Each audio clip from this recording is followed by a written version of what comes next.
Umunsi wa 35. Imbaraga z'Imana mu ntege nke zawe. Dufite intege nke, ariko kubw'imbaraga z'Imana tuzabanaho ngo tubakorere. Abakorinto ba 2 igice cya 13 umurongo wa 4.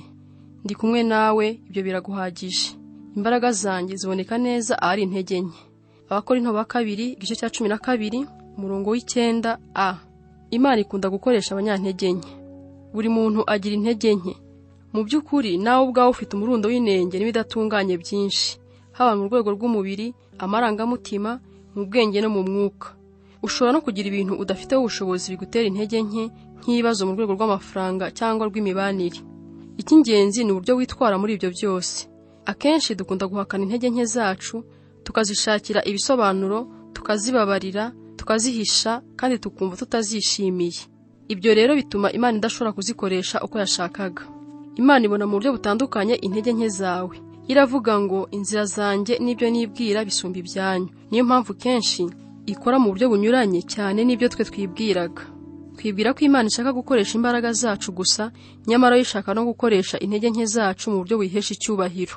Bibiliya iravuga ngo Imana yatoranije ibigambiriye iby'isi yita ibinyantege nke kugira ngo ikoze isoni ibikomeye. Intege nke zawe ntabwo ari impanuka. Imana yaziretse ibishaka ngo zigaragare mu buzima bwawe kugira ngo ushobore kugaragaza imbaraga zayo muri wowe. Ntabwo Imana igitangarira imbaraga cyangwa kwigira. Usanga ahubwo ikunda kuba hafi y'abafite intege nke ariko bakabyemera. Kuko kwemera intege nke zacu nibyo Yesu yitaga kuba umukene ku mutima. Nicyo cya mbere kiranga abo yita abahiriwe. Bibiliya yuzuye ingero zerekana ko Imana ikunda gukoresha abanyantege nke, abantu basanzwe, kugira ngo isohoze ibintu bikomeye yirengagije intege nke zabo. Niba Imana yakoreshaga abantu b'intungane gusa, nta kintu na kimwe cyazigera gikorwa, kuko nta muntu n'umwe muri twe utagira inenge. Kuba Imana ikoresha abantu b'intege nke byagombye kuba inkuru idutera imbaraga twese. Intege nke cyangwa igishakwe nk'uko Pawulo yazise ntabwo ari icyaha cyangwa ingeso cyangwa imyifatire mibi ushobora guhindura, nko kurya cyane cyangwa kutihangana. Intege nke ni nk'imbogamizi waba waravukanye cyangwa udafiteho ubushobozi bwo kugira icyo uhindura. Bishobora kuba imbogamizi yo mu rwego rw'umubiri nk'ubumuga, indwara idakira, ko waravukanye intege nke cyangwa ubundi bushobozi buke. Ushobora no kuba ufite imbogamizi yo mu buryo bw'amarangamutima, nk'igikomere cyaguteye ihahamuka, ibyo wibuka bikagutera agahinda, ibintu bidatunganye muri kamere yawe, cyangwa intege nke z'akarande mu muryango uturukamo. Ushobora no kugira imbogamizi mu buryo bw'ubushobozi cyangwa bw'ubwenge. Ntabwo twese turi intyoza mu bwenge cyangwa mu bushobozi. Iyo utangiye gutekereza intege nke zose ubona mu buzima bwawe, ushobora kugwa mu mutego wo kwibwira uti ntabwo Imana ishobora gukoresha umuntu nkanjye. Ariko ntabwo Imana ijya ibangamirwa n'intege nke tugaragaza mu buzima bwacu. Mu by'ukuri ubundi ikunda gushyira imbaraga zayo zikomeye mu bikoresho by'intege nke. Bibiliya iravuga ngo turi nk'inzabya z'ibumba babitsemo ubwo butunzi. Imbaraga z'ukuri zituruka ku Mana aho guturuka kuri twe. Nk'inzabya zisanzwe natwe tumeneka ubusa, turimo inenge, kandi ibintu byose bishobora kuduhutaza. Ariko Imana izadukoresha nituyemerera gukorera mu ntege nke zacu. Kugira ngo rero ibyo bishoboke, tugomba gukurikiza urugero rwa Pawulo. Wemere intege nke zawe. Wemere ko udatunganye. Ntukomeze kwirarira werekana ko byose bimeze neza, uba umunyakuri mu bikwerekeyeho. Aho guhora uhakana cyangwa wisobanura, ufate igihe urondora intege nke zawe. Ushobora kuzandika uzikoreye urutonde. Hari ukwatura gukomeye tubona mu isezerano rishya kugaragaza neza icyo tugomba gukora kugira ngo tubeho neza. Kwatura kwa mbere kwakozwe na Petero aho yabwiye Yesu ati uri Kristo, umwana w'Imana ihoraho. Kwatura kwa kabiri ni ukwa Pawulo aho abwira abantu bari babashikiye ati natwe turi abantu buntu tumeze nkamwe. Niba ushaka ko Imana igukoresha, ugomba kumenya Imana iyo ari yo kandi ukamenya uwo uri we. Abakristo benshi, cyane cyane abayobozi, bibagirwa ririya hame rya kabiri, turi abantu buntu gusa. Ntiba ngombwa kukunyuza mu bibazo kugira ngo umenye ibyo ngibyo. Imana ntizashidikanya kubikora kuko igukunda. Ugire kunyurwa mu ntege nke zawe. Pawulo yaravuze ngo nzanezerwa cyane kwirata intege nke zanjye, ngo imbaraga za Kristo zinkoreremo, kuko nzi ko byose ariko bwa Kristo nzishimira intege nke zanjye. Ukibyumva umva bitumvikana. Twifuza gukira intege nke zacu, ntabwo twifuza kuzinezererwa. Ariko kunyurwa ni ikimenyetso cyo kwizera ubugiraneza bw'Imana. Bivuga ngo Mana, nzi neza ko unkunda kandi uzi neza ibinkwiriye. Pawulo aduha impamvu nyinshi zo kwishimira intege nke twavukanye. Icya mbere, zidutera kwishingikiriza ku Mana. Ubwo yavugaga za ntege nke, Imana yanze kumukiza. Pawulo agira ati nzishimira icyo gishakwe, kuko iyo mfite intege nke nibwo ndushaho kugira imbaraga, uko ndushaho kugira bike niko ndushaho kumwishingikirizaho. Igihe cyose wumva ufite intege nke, Imana ibikwibutsa kuyishingikirizaho. Intege nke zacu zitubuza kwishyira hejuru, zidukomeza mu guca bugufi. Pawulo yaravuze ngo kugira ngo ne kwishyira hejuru birenze ibikwiriye, nahawe igishako cy'ubumuga bwo mu mubiri kugira ngo gihore kinyibutsa intege nke zanjye. Kenshi Imana ishyira intege nke zikomeye ahari imbaraga nyinshi kugira ngo itubuze kwishyira hejuru. Imbogamizi iri mu mubiri ishobora kutubera umushorera wo kutubuza kwihuta no kwiruka mbere y'uko Imana itubwira. Igihe Gideyoni yatoranyaga ingabo 32,000 zo kurwanya Abamidiyani, Imana yarazigabanije isigaza abantu 300. Bivuga ko bagiye ku rugamba umuntu umwe abarirwa abanzi 150, kuko ingabo bari bagiye guhangana zari 135,000. Wabiboneraga kure yari kuvuga ko nta kindi kizavamo uretse akaga, ariko Imana yo yari yabikoze kugira ngo Isiraheli imenye ko ari imbaraga z'Imana atari ubushobozi bwabo bwite bwabakijije. Intege nke zacu zidutera kugirana ubusabane n'abandi bizera. Aho imbaraga zizana umutima wo kubanya mwigendaho, ndihangije nta wundi nkeneye, intege nke zacu zitwereka uburyo dukeneranye. Iyo dusobekeranije imigozi yoroshye y'ubuzima bwacu, turi benshi havamo umugozi ufite imbaraga nyinshi. Vance Havena yigeze gutanga urwenya agira ati, abakristo ni nk'utubumbe tw'urubura, kamwe ukwako kagira intege nke, ariko dufatanye tuvamo ikirundo cy'urubura gifunga imihanda kigahagarika imodoka. Kuruta ibindi byose, intege nke zacu zongera ubushobozi bwo kugirira abandi impuhwe no kubakorera. Bituma tugira impuhwe no kwihanganira intege nke z'abandi. Imana ishaka ko ugira umurimo nk'uwa Kristo igira hano ku isi. Bivuga ngo abandi bantu bazabonera gukira mu bikomere byawe. Ubutumwa bwawe bw'imbaraga ku buzima n'umurimo wawe uzagira imbaraga mu guhindura abandi nibizava mu masomo wigiye mu byakubabaje cyane. Bya bindi byagukojeje isoni, bya bindi bikigutera ikimwaro, bya bindi wumva ushidikanya kubwira abandi, nibyo Imana ikoresha cyane ngo ikize abandi. Umukozi w'Imana Hudson Taylor yaranditse ngo ibihangange by'Imana byose byari abantu b'intege nke. Intege nke za Mose zari uburakari bwe. Bwamuteye kwica umunyegiputa, bumutera gukubita urutare kandi Imana yari yamubwiye kurubwira gusa, bumutera kumena amabuye yari yanditseho amategeko 10.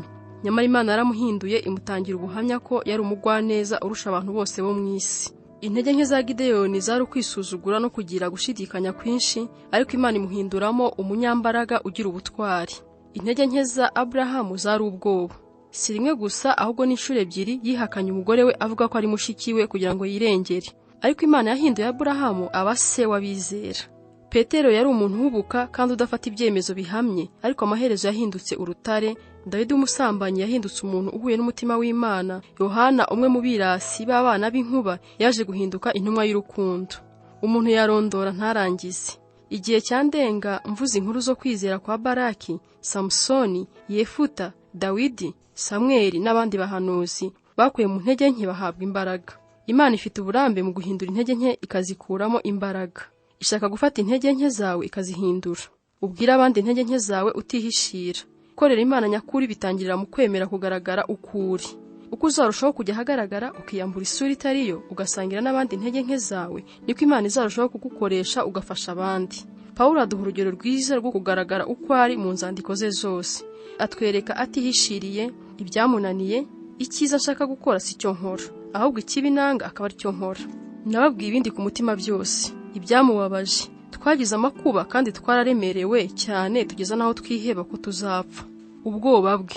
Ubwo nazaga iwanyu nari mfite intege nke, ntinya mpinda umushyitsi mwinshi. Birumvikana ko kugaragara uko uri bitinyitse. Bitera ubwoba kwiyambura ibyo twihishe inyuma, tukereka abandi ubuzima bwacu ko buri. Iyo uhishuriye abandi bikunanira, ukabereka amarangamutima yawe, ibyakugoye n'ibigutera ubwoba, abantu bashobora kukuvaho. Ariko inyungu irimo iruta ibyo uhomba. Kugaragara uko uri bikubohora umutima. Kujya hagaragara bigukiza guhangayika, bigukuraho ubwoba kandi niyo ntambwe ya mbere yo kubohoka.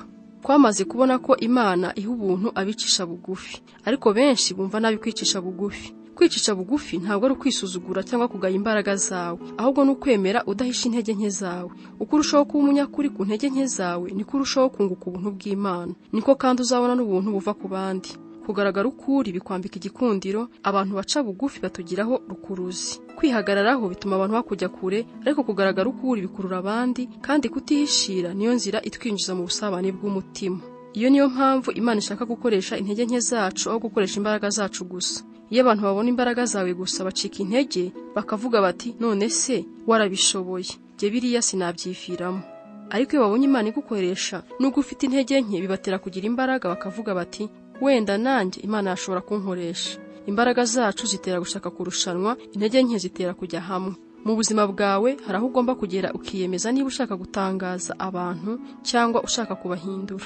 Ushobora gutangaza abantu bakurebera kure, ariko bisaba kubegera hafi kugira ngo ushobore kubahindura, kandi iyo ubegereye babona inenge zawe. Ariko ntacyo bitwaye. Icyangombwa cya mbere ku muyobozi si ukuba intungane, ni ukuba umuntu w'umwiringirwa.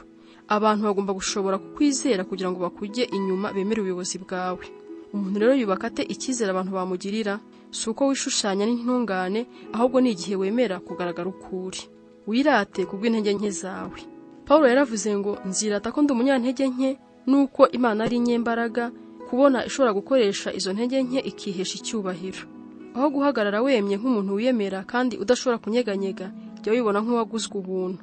Satani nakwereka intege nke zawe, ujye uzimwemerera, ariko wuzuze umutima wawe ishimwe kubwa Yesu, kuko we azi intege nke zacu zose, no kubw'Umwuka Wera udufasha mu ntege nke zacu. Hari ubwo Imana ifata imbaraga zacu ikazihinduramo intege nke kugira ngo ushobore kudukoresha birenzeho. Yakobo yari umuriganya wamaze igihe kinini cy'ubuzima bwe acura imigambi y'uburiganya, ikindi gihe akakimara ahunga ingaruka zabyo. Ijoro rimwe arimara akirana n'Imana mu rukerera, arayibwira ati sinkurekura utampaye umugisha. Imana iramusubiza iti bibe bityo, ariko irabanza imufata itako irarikura. Ibyo rero bitwigisha iki? Imana yakoze ku mbaraga za Yakobo. Imikaya y'itako irusha imbaraga indi yose ku mubiri, izihindura intege nke. Kuva uwo munsi Yakobo yatangiye kugenda acumbagira, bityo ntabe agishobora kwiruka. Ibyo byamuteye kwishingikiriza ku Mana, yabikunda atabikunda. Niba ushaka ko Imana iguha umugisha ikagukoresha cyane, uzabe witeguye kugenda ucumbagira imyaka isigaye yo kubaho kwawe, kuko Imana ikoresha abantu b'intege nke gusa. Gutekereza ku ntego y'ubuzima bwanjye. Ingingo yo kuzirikana. Imana inkoresha kurushaho iyo nemera intege nke zanjye. Umurongo wo gufata mu mutwe. Ubuntu bwanjye buraguhagije, kuko aho intege nke ziri ariho imbaraga zanjye zuzura. Abakorinto ba 2 igice cya 12 umurongo wa 9a. Ikibazo cyo gutekerezaho. Ese naba mbuza imbaraga z'Imana gukorera muri jye, ngerageza guhisha intege nke zanjye? Ni iki nakwerurira abandi kugira ngo ntangire kubafasha?